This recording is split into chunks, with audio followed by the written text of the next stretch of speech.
L'émotion de Richard Ferrand, tout juste élu président de l'Assemblée nationale. C'était il y a 1 an, exactement. Allié de la première heure du président Emmanuel Macron et pilier du parti La République En Marche, il a été mis en examen mercredi soir.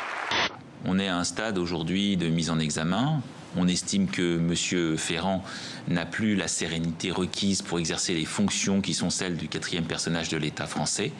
Nous pensons qu'il doit démissionner. En France, il n'y a pas de mandat d'arrêt contre Aboubacar al-Baghdadi, inconcevable pour les avocates et des victimes des attentats du 13 novembre en France, qui ont fait 131 morts, notamment au Bataclan.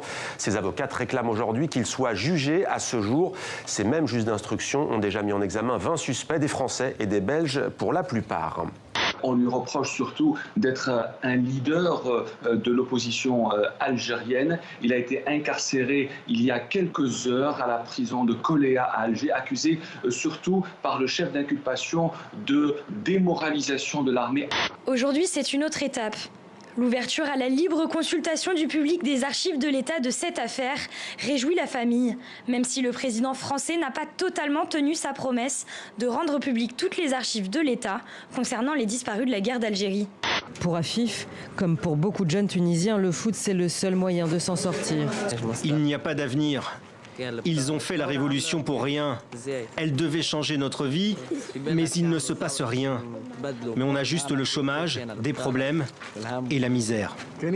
Au volant de ce bolide, la pilote n'est ni cascadeuse, ni actrice. Valérie Plame est une ancienne agent infiltrée de la CIA. Ce que vous voyez là, c'est son clip de campagne, car elle brigue un poste au Congrès. Je reçois énormément de messages de soutien, beaucoup de femmes notamment qui m'envoient des messages de soutien et qui me disent vous êtes un modèle pour moi, je suis heureuse de voir un autre visage de l'islam. Mais par ailleurs, je reçois aussi beaucoup d'insultes et j'ai reçu quelques menaces également. Sur les réseaux sociaux? Sur les réseaux sociaux. Je suis un mini Stéphane Bern. C'est-à-dire, lui, c'est les monuments de pierre et moi, c'est les monuments de mots et les monuments de musique. Donc, et les rendre vivants.